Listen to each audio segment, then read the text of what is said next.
আজকে দেখো এই ধরনের কোশ্চেন যদি থাকে এগুলো ফর্মুলা দিয়েও করা যায়, কিন্তু খুব সহজে কীভাবে করা যায় দেখো। এই ধরনের কোশ্চেন যদি থাকে তোমরা ভ্যালু পুটিং মেথড দিয়ে করবে।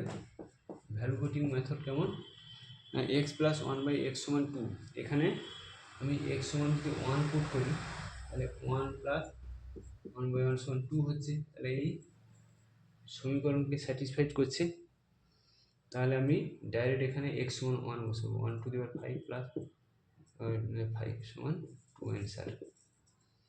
এখানে একশো যদি থাকে মানে এক্স সমান একশো, তাহলে ওয়ান প্লাস ওয়ান সমান টু অ্যান্সার। তাহলে এক্স সমান ওয়ান পুট করে এই দুই যদি থাকে এবং এটাকে আমি মেলাতে পারি। এখানে যদি মাইনাস দুই থাকে, এখানে ধরো মাইনাস দুই থাকলো, তাহলে মাইনাস দুই থাকলে এখানে আমি এক্স সমান minus one, one by minus one, minus two হচ্ছে, তাহলে আমি এক্স সমান কী ধরছি মাইনাস ওয়ান, তাহলে minus one five, one by minus one five হচ্ছে মাইনাস ওয়ান, তাহলে মাইনাস টু অ্যান্সার। তো এখানে মাইনাস টু আছে বলে মাইনাস ওয়ান ধরলাম, আর প্লাস টু থাকলে প্লাস ওয়ান ধরবো। এই ধরনের কোশ্চেন সহজে এইভাবে করা যায়। আচ্ছা, কোশ্চেনটা যদি একটু ঘুরিয়ে দেয়, ধরো তোমাকে বললো, কীভাবে বললো, যদি বললো যে x plus one by x plus one সমান ওয়ান হলে এক্স প্লাস ওয়ানের five, one by x plus ওয়ানের ফাইভ কত? এইটা কীভাবে করবে এই কোশ্চেন? তাহলে আমি ওই ফর্মুলায় নিয়ে যাব, তাহলে আমাকে এই ফর্মেটে নিয়ে যেতে হবে। তাহলে কি করব, এক্স প্লাস ওয়ান একটা plus one by x plus one, তাহলে এখানে এক যোগ করেছি, তাহলে এখানে এক যোগ করবো, তাহলে দুই হবে।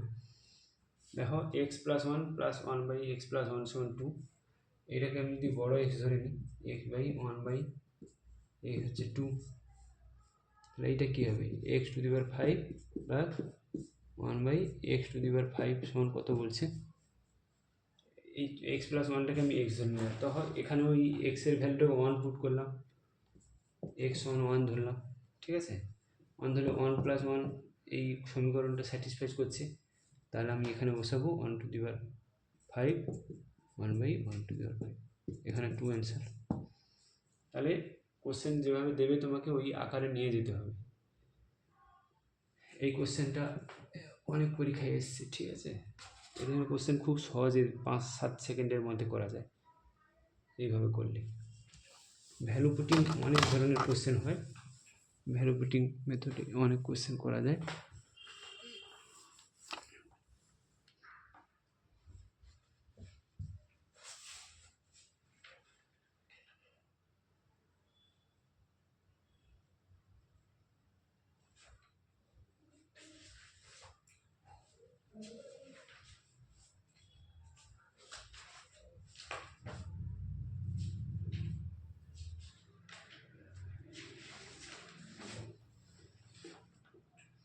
যেমন একটা কোশ্চেন দেখো, a plus B plus C সমান সিক্স, আর A square plus B square plus C square সমান 14, এটা যদি হয় A B plus B C plus C A সমান কত? এই কোশ্চেন দেখো, এটা কীভাবে ভ্যালু পুটিং সাহায্যে করবে। ফর্মুলা দিয়েও করা যায়, A square plus B square plus C স্কোয়ারের ফর্মুলা দিয়ে করা যায়, কিন্তু এটাকে কীভাবে করবে, A plus B plus C whole square formula দিয়ে করা যায় এটা, কিন্তু সহজে কীভাবে করা যাবে দেখো, 6 আছে, তাহলে এর মান যদি আমি 1 ধরি, বির মান 2 ধরি, সির মান 3 ধরি, তাহলে এ প্লাস বি প্লাস সি সমান 6 হচ্ছে না। দেখো আবার এটাই স্যাটিসফাই করছে কিনা দেখতে হবে, 1 square plus 2 square plus 3 square কত হচ্ছে, 9 4 13 14 হচ্ছে। তাহলে এই দুটো সমীকরণ সিদ্ধ হচ্ছে, মানে কি, তাহলে আমি এখানে এ সমান 1, 1 ইন্টু 2, 2 ইন্টু 3, 3 ইন্টু 1, তাহলে 2 6 প্লাস 3, গেল অ্যান্সার। তো এইভাবে করা যায়, তোমাকে মিলিয়ে দেখতে হবে, সমীকরণ যদি মিলে যায় তাহলে এটা করা সম্ভব।